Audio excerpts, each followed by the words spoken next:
Excuse me. I take it Mr. Fremonet's condition has stabilized? Of course. I wouldn't have left the infirmary otherwise.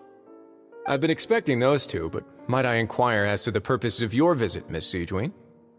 I wanted to check up on Miss Cloran. How are you feeling? Mostly fine, I think. If you don't mind, I'd like to perform another quick physical exam. It'll just take a few minutes. All right. Thank you for looking out for me. I'll take my leave for now, then. Well, want to explain yourself, Risley?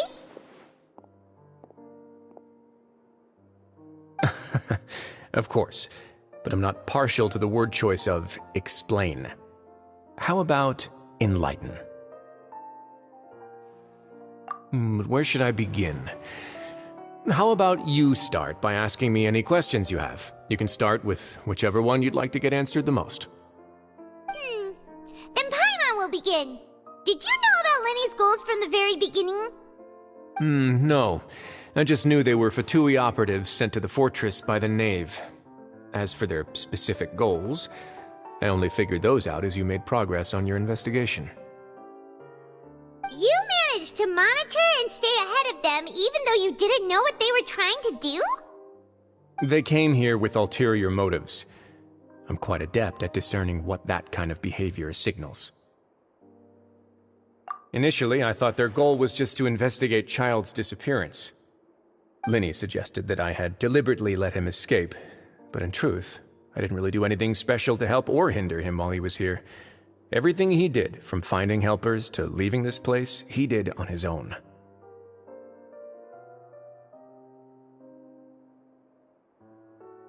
Of course, it's inevitable that the Knave would make a big deal out of her fellow Harbinger's unexplained disappearance.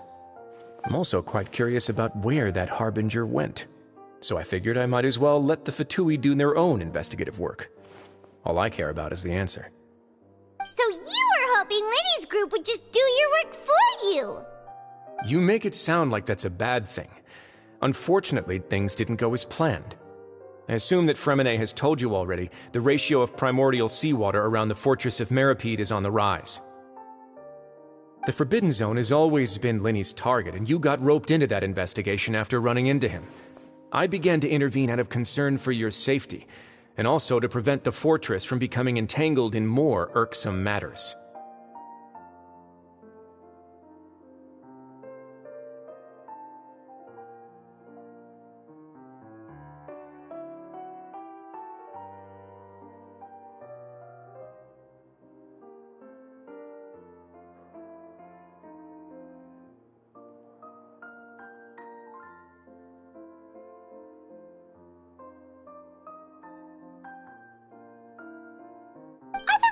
True? That you're also a former criminal?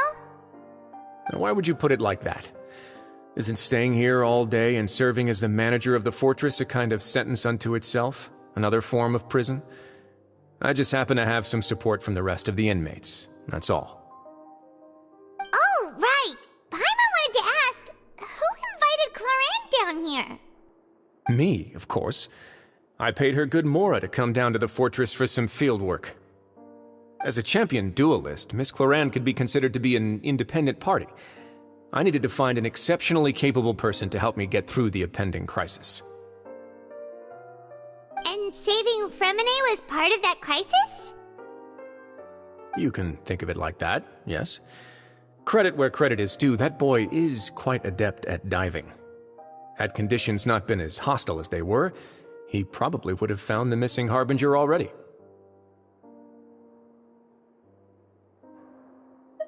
That's not something you should be asking after. Neuvillette only asked you to investigate Child's whereabouts. All I need to prove to you is that the Forbidden Zone had nothing to do with the Harbinger's disappearance. That should be clear now that you've spoken to Fremine.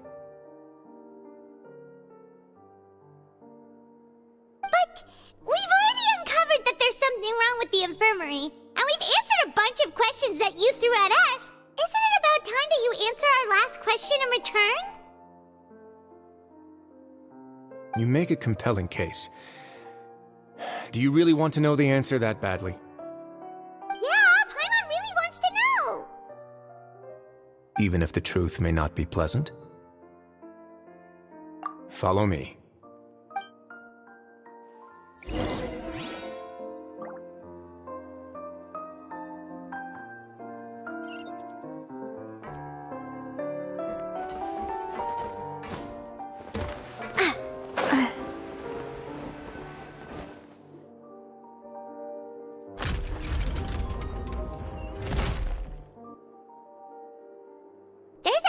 Door here? And a whole basement behind it? Huh. You're pretty good at hiding stuff, Risley. It seems you've forgotten just what kind of place the Fortress of Meripede is.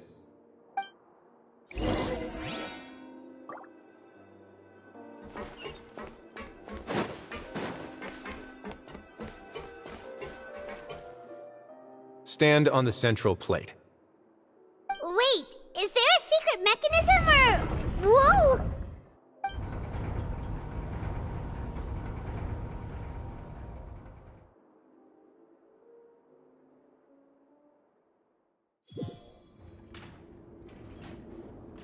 So, this is the Forbidden Zone? Honestly, for a place so well hidden, Paimon sure doesn't see anything special. What a huge door! There are 3 such isolation gates in total. Generally speaking, I'm the only one who's allowed to go inside. Hence the name Forbidden Zone. Am I correct to assume you're going to run on back and tell your little Fatui friends everything?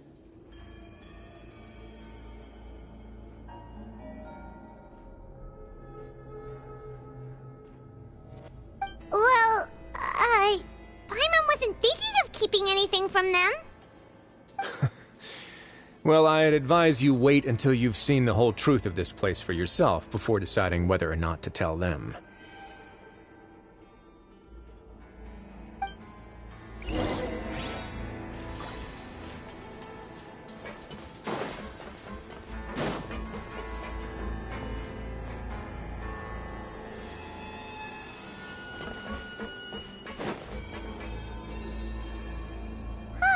So there's a switch on the side. Stand back.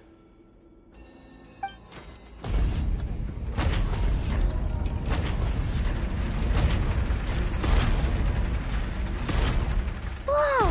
They all just went up one by one. Go on, have a look.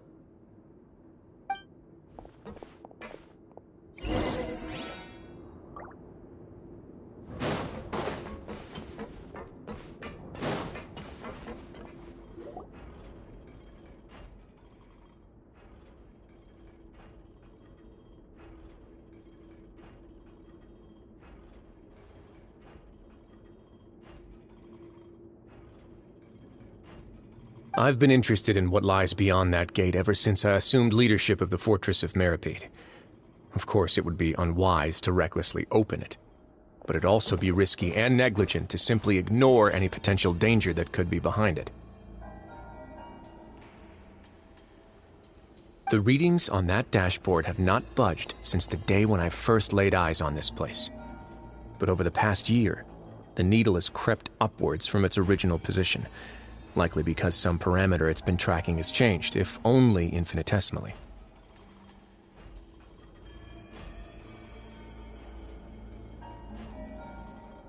Normally I would have ignored it, but I happened to have some free time when I noticed it, so I investigated. Any guesses what the reading could be tracking? Very reasonable guesses. I've considered both of those as well. Unfortunately, our dashboard is tracking something less ordinary. The temperature should vary with weather and climate changes, so for something that rarely shifts, the water pressure is more likely. We ran a few tests to increase the pressure from the outside, but the readings didn't change at all.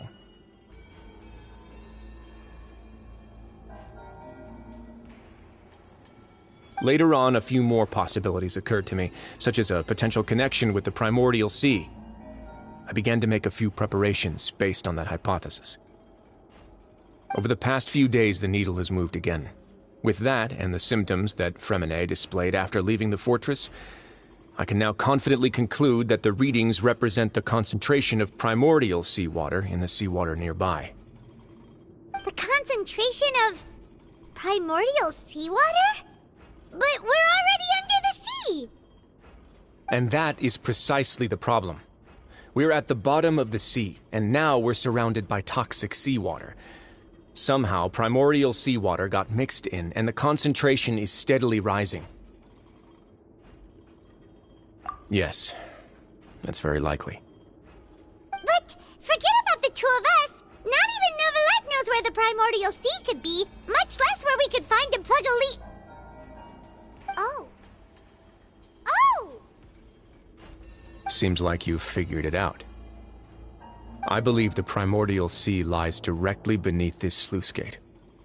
For some reason, the primordial seawater levels have risen significantly, and it's now very close to us. The indicators are now red.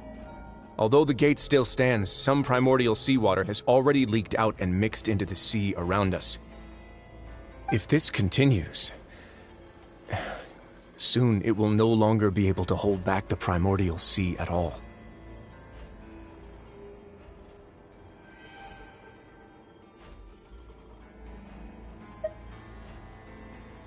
Yeah, you know what the legends say.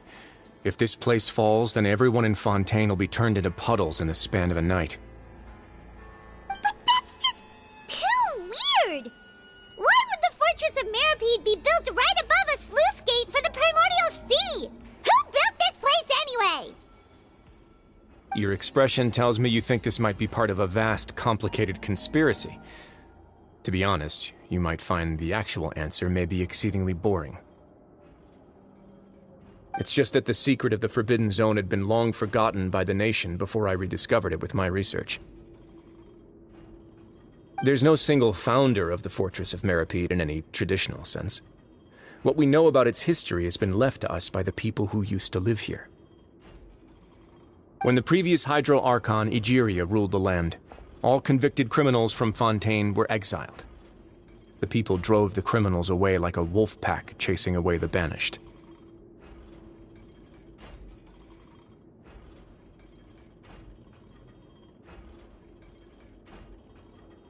The criminals received no sympathy of any kind from the people.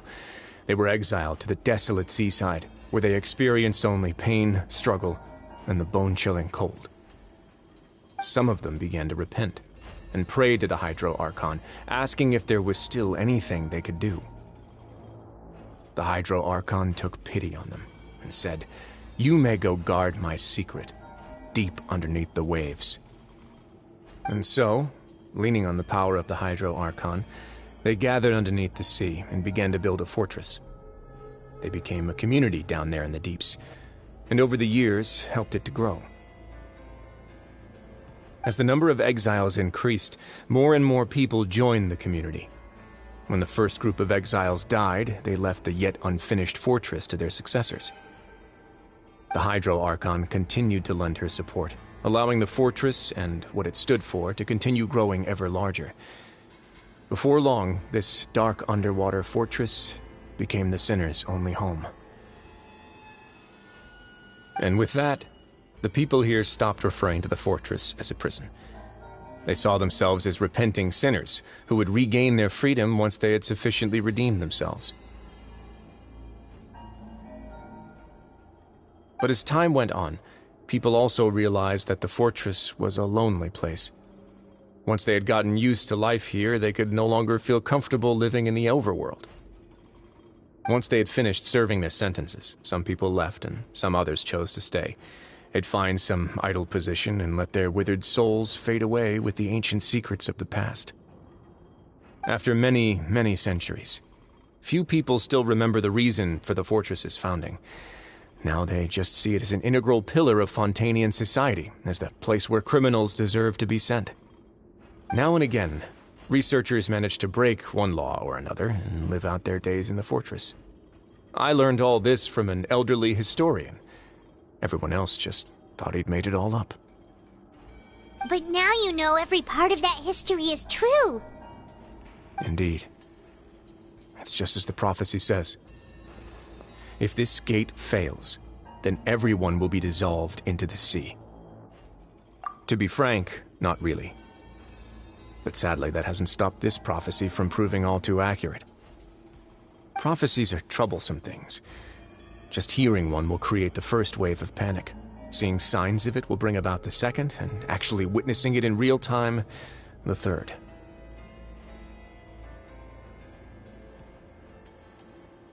Let's go somewhere else. I want to show you something.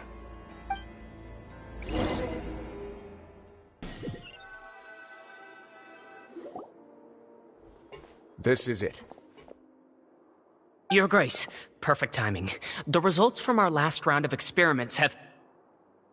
Wait, Jurier, he's not alone! Huh? Lorvine and Jurier?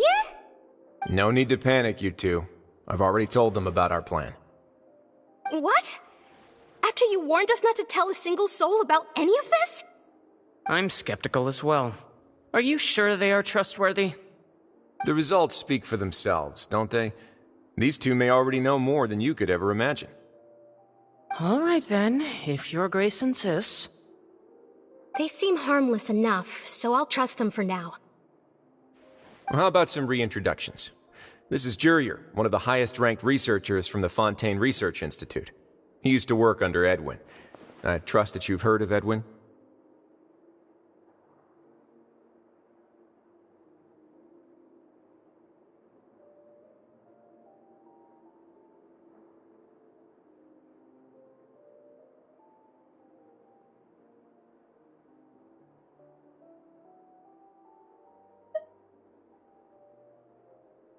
He's the one who blew the whole institute sky high. Everyone knew he was a bit crooked in the head, but you're not a local, so I guess it's possible for you not to have heard of him.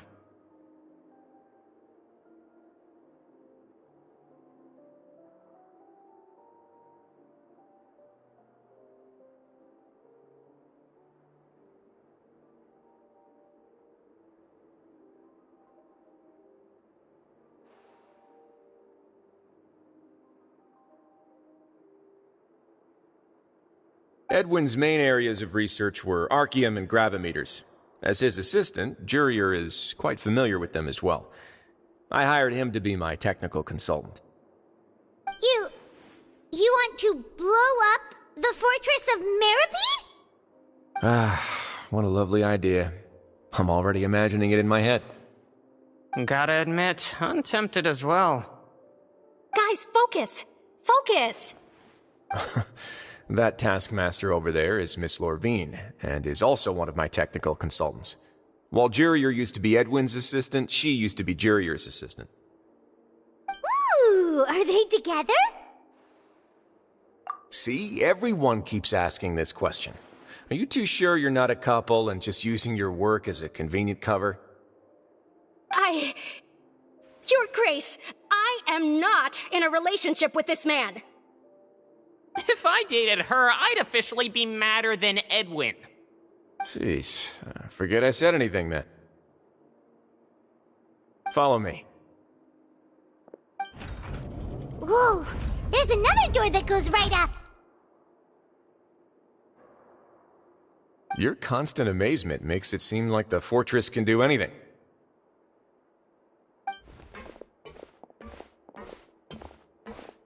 But Paimon really thinks everything's super cool.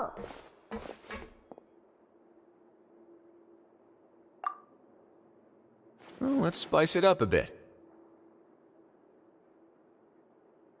And here you go.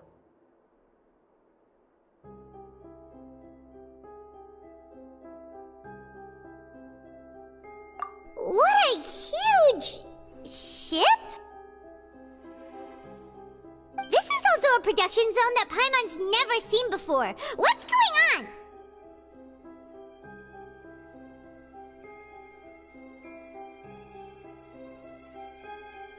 How much do you know about Fontanian history?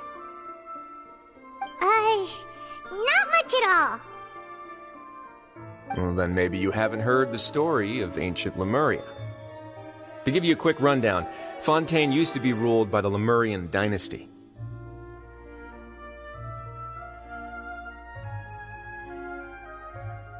According to legend, the Lemurian king Remus came to this land after being inspired by divine revelation and found the seer Sibila, who had taken on the form of a golden bee.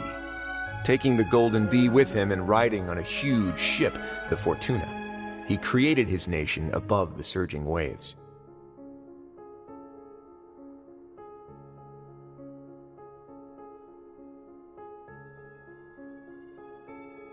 He called his nation Lemuria, and used the Fortuna to incessantly search for new tribes and islands, calling on them to join his empire. There's a ship in this story too? Where there's water, there'll be ships. People believe that hope can always be found at the end of a voyage. Do you believe that too? To a point, I think. As you've already seen, I have a whole factory's worth of labor, materials, and technology at my disposal. Certainly can't hurt to give it a try. So the moment I began to speculate that the primordial sea might lie underneath the gate, I also began this project. Were you inspired by the legendary Fortuna? Maybe. Fontanians need something to hold on to cope with the impending disaster.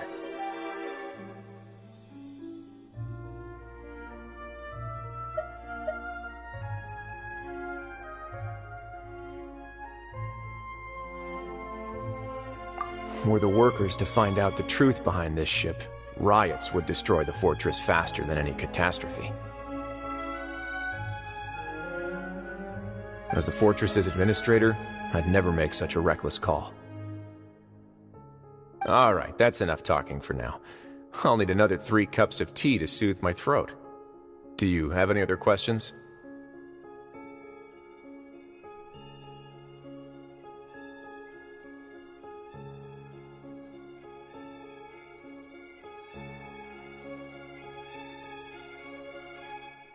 Seems like you're good. Come on, I'll take you back.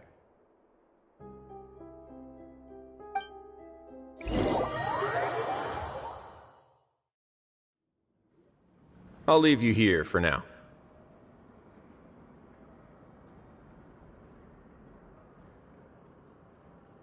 Oh, thank you so much. No worries. But don't forget, it's up to you whether or not you want to share what you just saw. What you do from here on out will likely affect those 3 as well.